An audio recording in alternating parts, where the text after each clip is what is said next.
안녕하세요. KMH 한국체면 상담학회 권동현 트레이너입니다. 회원님들 모두 올 한 해 알차게 계획을 세우셨나요? 올 한 해는 크고 멋진 계획보다 작고 보잘것없지만 실천 가능한 것부터 하나씩 바꾸고 변화하는 우리 회원님들 되시길 바라봅니다. 오늘은 아이의 감정을 이해하는 방법에 대해 이야기 나눠보도록 하겠습니다. 시작하기에 앞서 구독과 좋아요, 알람 설정까지 정중하게 부탁드리며 영상을 보시고 궁금한 점이 있다면 댓글로 남겨주시기 바랍니다.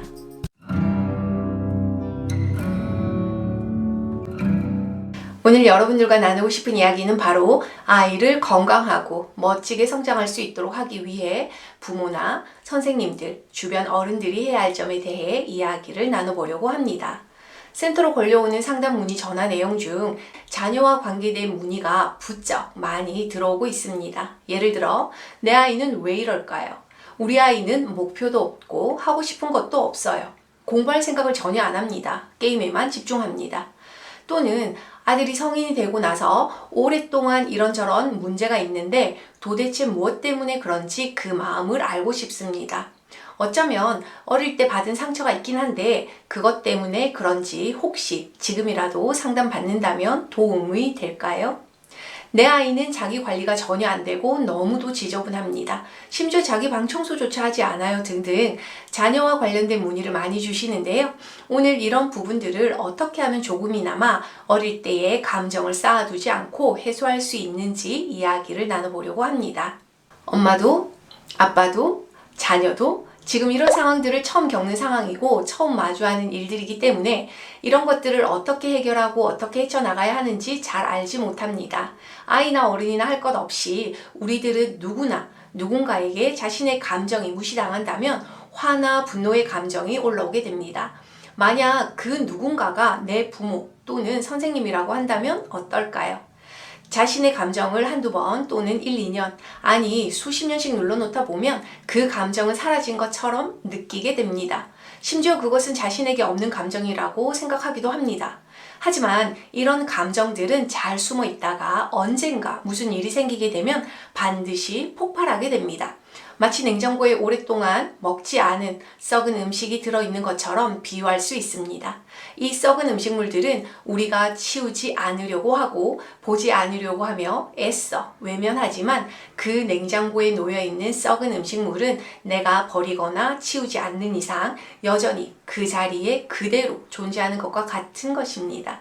썩은 음식물은 냉장고에서 오랫동안 악취를 풍기게 되며 심지어 다른 음식들까지 상하게 만들어버리게 되는 거죠. 자신의 감정을 오랫동안 꽁꽁 싸매고 꾹 눌러놓은 상태의 사람들은 대개 자신이 어떤 감정을 가지고 있는지, 자기가 어떤 사람인지, 자신이 어떤 성향을 가졌는지 모르는 사람들이 많습니다.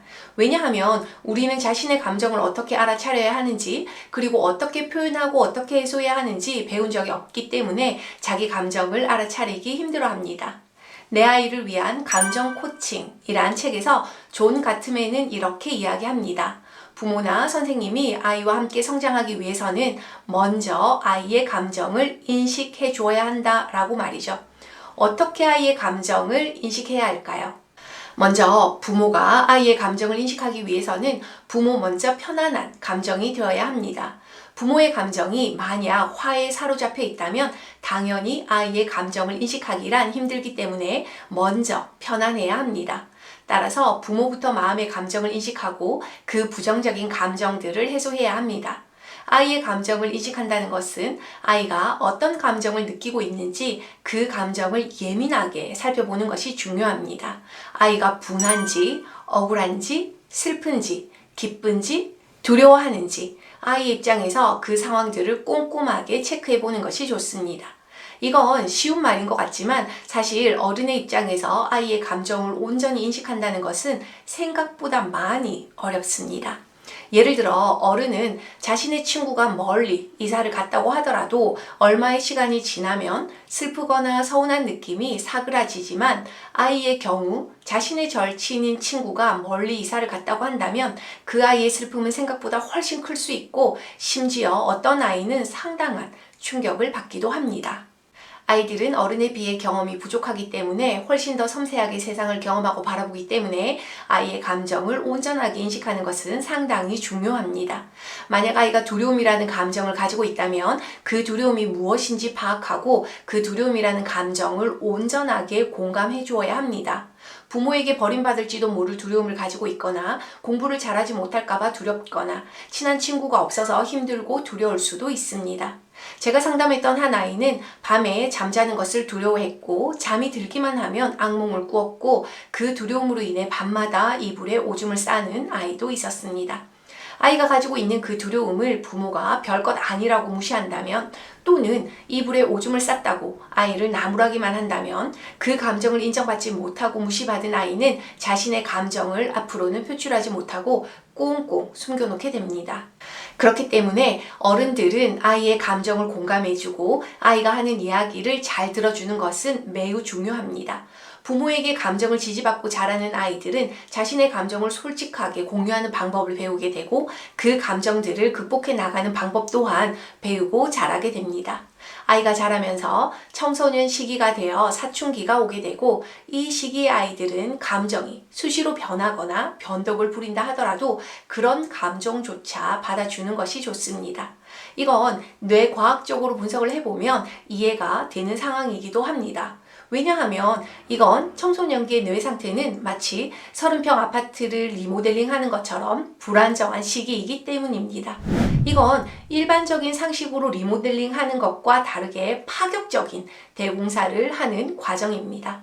예를 들어 화장실이 있던 자리에 주방을 옮기고 거실이 있던 자리에 안방을 옮기는 공사를 하는 것처럼 상식적으로는 이해가 되지 않지만 마치 그런 것처럼 대공사를 하는 과정입니다.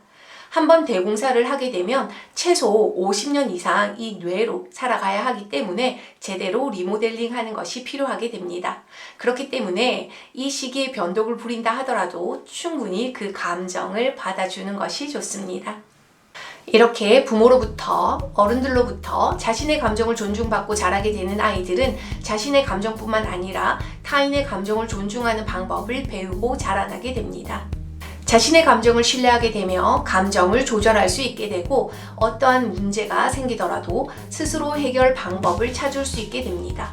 무엇보다 자신에 대한 긍정적인 마음을 가지게 되고 학습 능력도 대인관계도 좋은 아이로 성장하게 될 것입니다.